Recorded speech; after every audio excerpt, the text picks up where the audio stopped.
Shalom Bapak dan Ibu, saudara terkasih. Berjumpa dengan saya dalam program Renungan Harian pada hari ini Senin tanggal 18 Oktober tahun 2021. Sebelum kita mendengarkan firman Tuhan, mari kita bersatu di dalam doa. Kita berdoa. Bapak Surgawi, terima kasih untuk saat di mana Tuhan memberikan kami kehidupan yang baru di hari yang baru pada saat ini. Dan bersyukur untuk segala sesuatu yang Tuhan anugerahkan kepada kami, kekuatan, kesehatan. Nah, pada pagi hari itu kami dapat kembali bangun dalam keadaan yang baik. Dan sebelum kami boleh mulai segala kegiatan pekerjaan pada hari ini, kami rindu untuk mendengar firman-Mu Tuhan sebagai kekuatan untuk memimpin kami di sepanjang hari ini. Karena itu bersabdalah kepada kami semua, berikan hikmat agar kami dapat boleh mendengarkan suara-Mu.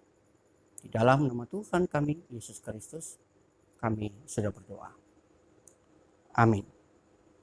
Baik Bapak dan Ibu yang terkasih, firman Tuhan yang akan saya bacakan tambah dari surat 1 Petrus pasal yang kedua, ayat yang ke-24 sampai dengan 25. Demikian bunyi firman Tuhan tersebut untuk kita dengarkan bersama. Ia sendiri telah memikul dosa kita di dalam tubuhnya di kayu salib, supaya kita yang telah mati terhadap dosa, hidup untuk kebenaran. Oleh bilur-bilurnya kamu telah sembuh. Sebab dahulu kamu sesat seperti domba, tapi sekarang kamu telah kembali kepada gembala dan pemelihara jiwamu. Demikian jauh pembacaan firman Tuhan yang berbagi dari kita semua, tidak hanya mendengarkan, tapi yang juga memelihara atau melakukannya dengan setia dalam kehidupan kita setiap hari. Amin. Saya berikan judul atau tema kecil dalam renungan pada pagi hari ini, Kristus adalah penyembuh luka dalam hidup kita. Saya mengulangi, Kristus adalah penyembuh luka dalam hidup kita. Bapak dan Ibu yang terkasih, yang namanya terluka atau luka batin, atau dalam bagian Alkitab yang lain sering disebut dengan remuk hati atau luka hati, ada sesuatu yang lumrah terjadi dalam kehidupan manusia. Maka kita tidak perlu heran, bahkan hampir setiap orang pernah mengalaminya, entah pada waktu kecil atau masih kanak-kanak, atau pada usia remaja, pemuda, bahkan mungkin pada saat sudah berumah tangga dan usia lanjut seperti pada saat ini. Dan kita juga bisa mengalaminya dengan siapa saja. Bisa dengan orang yang baru kita kenal, atau bahkan dengan orang yang sangat dekat dengan kehidupan kita, bahkan mungkin dengan pasangan hidup, atau dengan anak-anak atau darah daging kita sendiri. Kita juga bisa mengalami hal itu, entah dari mana saja, apakah dari perkataan, atau dari perbuatan, dan lain sebagainya. Intinya, yang namanya terluka, sengaja atau tidak sengaja, itu dapat kita alami dalam kehidupan kita. Dan yang namanya luka batin adalah sesuatu yang sangat dalam, karena luka batin itu menyentuh lapisan batin yang paling dalam akibat tekanan yang luar biasa atau yang terus menerus. Jadi luka batin memang tidak bicara tentang siapa, kapan, dan bagaimana, tetapi yang bicara tentang sesuatu yang sangat dalam dan membekas begitu dalam, yang kita sulit untuk melepaskan atau melupakan. Dan akibatnya memang banyak orang yang tinggal di dalam dampak-dampak dari luka batin tersebut. Ya, dia tidak bisa melepaskan diri, dia hidup dalam luka batin. Dan ciri-ciri luka batin itu tentu kita bisa baca dari berbagai sumber. Secara Kristiani, orang yang remuk hati atau orang yang luka hati itu bisa digambarkan sebagai orang yang digambarkan di dalam firman Tuhan ini adalah yang tunduk kepada dosa, yang masih terikat pada kuasa dosa, dan ia belum kembali kepada sang gembala atau pemelihara jiwa. Dan ini yang menjadi persoalannya.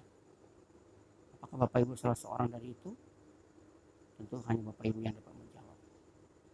Tetapi hari ini firman Tuhan menegur kita. Luka batin boleh terjadi dalam kehidupan kita. Tetapi pertanyaan sekarang adalah, apakah kita mau sembuh? Apakah kita mau keluar dari yang namanya luka batin tersebut dan membebaskan diri kita? Atau kita hanya ingin terus menjadi orang yang terluka batinnya dan seterusnya sampai selama-lamanya? Kita punya dua pilihan untuk hal itu. Tentu saja kalau kita mau sembuh, maka tidak ada pilihan lain. Hanya datang kepada Kristus. Mari kita meneladani apa yang dilakukannya. Dia dalam pembacaan firman Tuhan tadi. Penderitaannya itu menjadi teladan bagi kita. Ia dihina, ia dicaci, ia disesat, ia menderita. Tapi ia menunjukkan keteladanan dengan tidak membalas. Dan karena itu ia menyembuhkan, memberikan teladan kepada kita. Dan karena bilur-bilurnya katanya, atau darahnya itu, kita telah disembuhkan. Kita telah dibebaskan dari kuasa dosa. Kita tidak tunduk lagi terhadap kuasa dosa, tapi kita bisa dibebaskan karena itu. Yang menawarkan sebuah cara yang lain untuk kita membebaskan diri kita, itu dengan pengampunan. Ampunilah mereka yang bersalah kepada kita, meskipun itu memang sulit. Jangan mendendam kepada mereka, dan ampunilah supaya kita dibebaskan dari hal itu. Dan juga selanjutnya kemudian katanya kita harus sadar bahwa kita harus jujur. Pada waktu kita belum mengampuni, kita seperti orang tersesat. Tapi sekarang kita sudah menemukan kembali jalan untuk kembali pulang kepada Sang Gembala, memelihara jiwa kita. Itu artinya bahwa selama kita belum mengampuni, selama hidup kita adalah sesat. Kita tidak tahu kemana arah dan tujuan hidup. Tapi setelah kita mengampuni, maka katanya kita tidak lagi tersesat. Tapi kita sudah kembali kepada Dia, Tuhan, Allah kita di dalam Tuhan kita Yesus Kristus. Mari Bapak dan Ibu, mari bebaskan diri kita dari luka batin.